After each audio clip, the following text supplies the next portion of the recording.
बच्चों, गणितीय रूप में लिखे एक कुटीर उद्योग हर दिन कुछ खिलौने बनाता है। यानी कि कुटीर उद्योग का मतलब है बच्चों, जो कुछ लोग घर पर ही खिलौने बनाते हैं उसको ये बात कर रहे हैं। वे हर दिन कुछ खिलौने बनाते हैं।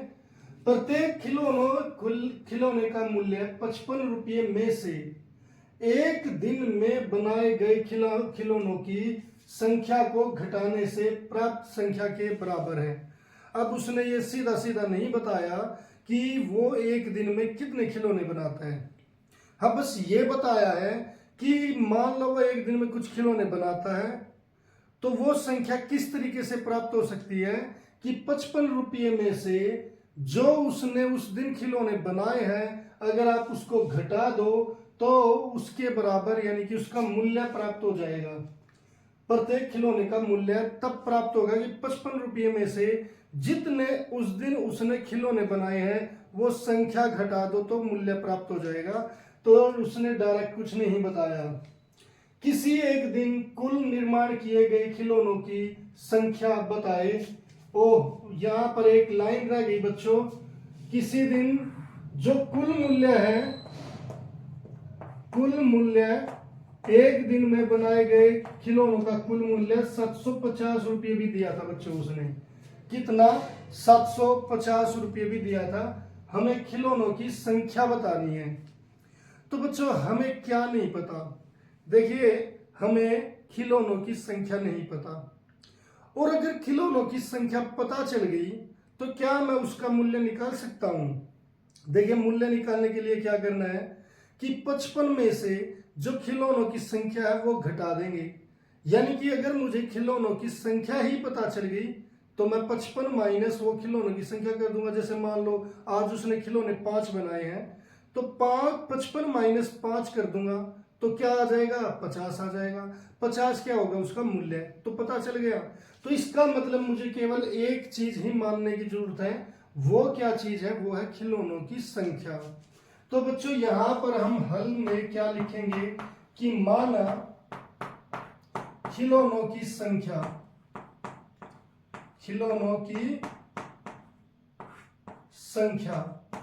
ये कितनी है? ये है x।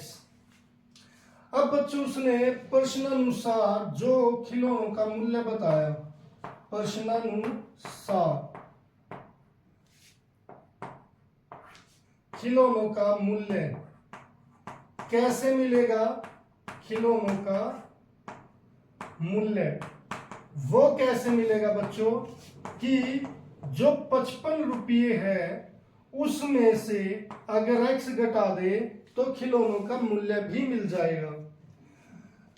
इससे तो बच्चों मुझे यहां तक की ये बात पता चल गई। अब उसने कुल मूल्य बताया है कि उस दिन जो खिलौने बने हैं उन सभी का मूल्य अगर जोड़ दे तो वो 750 रुपये बनेगा।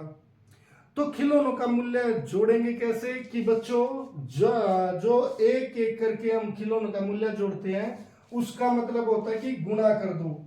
तो प्रश्नानुसार अब उसने कहा खिलौनों का कुल मूल्य उस दिन क्या है? कुल मूल्य कितना है? वो है 750 रुपये। कितना? 750 रुपये। अब कुल मूल्य आएगा कैसे बच्चों? कुल मूल्य हमारा इससे आएगा कि खिलौनों की संख्या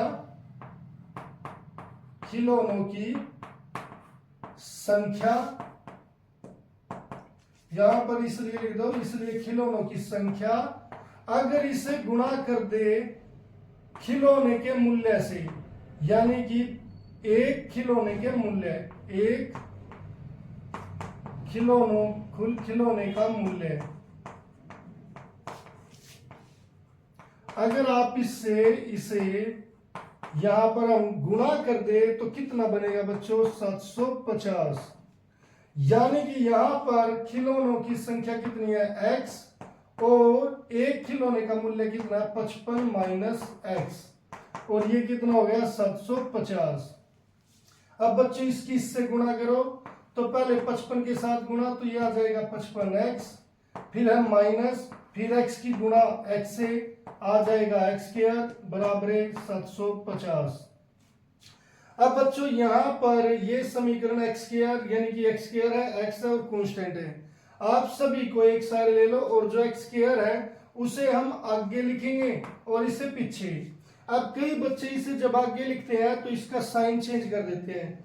बच्चों साइन चेंज तब होगा जब कोई चीज बराबर के चाहे तो इधर आ जाए, राइट हैंड साइड से लेफ्ट हैंड साइड आए या लेफ्ट से राइट में जाए। अब जब ये लेफ्ट में है और लेफ्ट में ही रखूंगा तो इसका साइन चेंज नहीं होगा, ये प्लस का है प्लस का ही रहेगा। हाँ, अब ये राइट हैंड साइड से लेफ्ट हैंड साइड आएगी तो इसका साइन चेंज होगा -750 बराबर 0। अब बच्चों हमें ये जो पहले x स्क्वायर है इसके साथ माइनस अच्छा नहीं लगता, ये हम प्लस में ही रखना चाहते हैं। तो प्लस में रखना चाहते हैं तो कॉमन ले लो माइनस। माइनस कॉमन का मतलब है जो माइनस है वो प्लस का हो गया, जो प्लस है वो माइनस का हो गया और फिर जो माइनस का है वो भी प्लस का हो गया इक्वल, और ये कॉमन आ गया बराबर 0। अब बच्चों माइनस का मतलब है -1 कॉमन ले लिया। -1 कभी भी 0 के बराबर होता नहीं, तो 0 के बराबर क्या होगा, इसीलिए x स्क्वायर -55x प्लस 750 बराबर 0।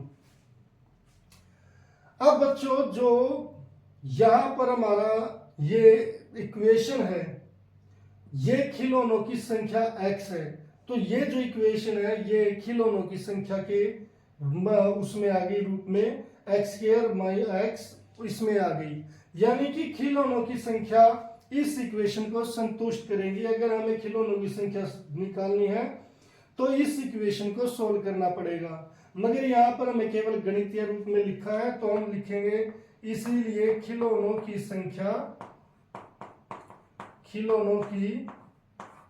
संख्या इस समीकरण को संतुष्ट करेगी, इस समीकरण को संतुष्ट करेगी,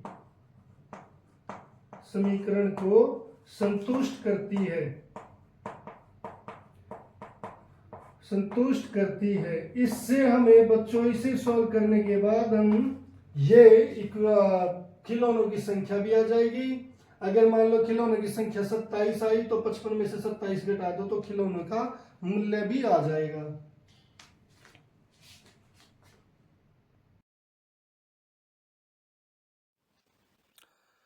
उम्मीद है बच्चों ये लेक्चर आपको पसंद आया होगा, और अगर आपको ये लेक्चर पसंद आया है तो इसे लाइक और शेयर जरूर करें और चैनल को सब्सक्राइब करना ना भूलें।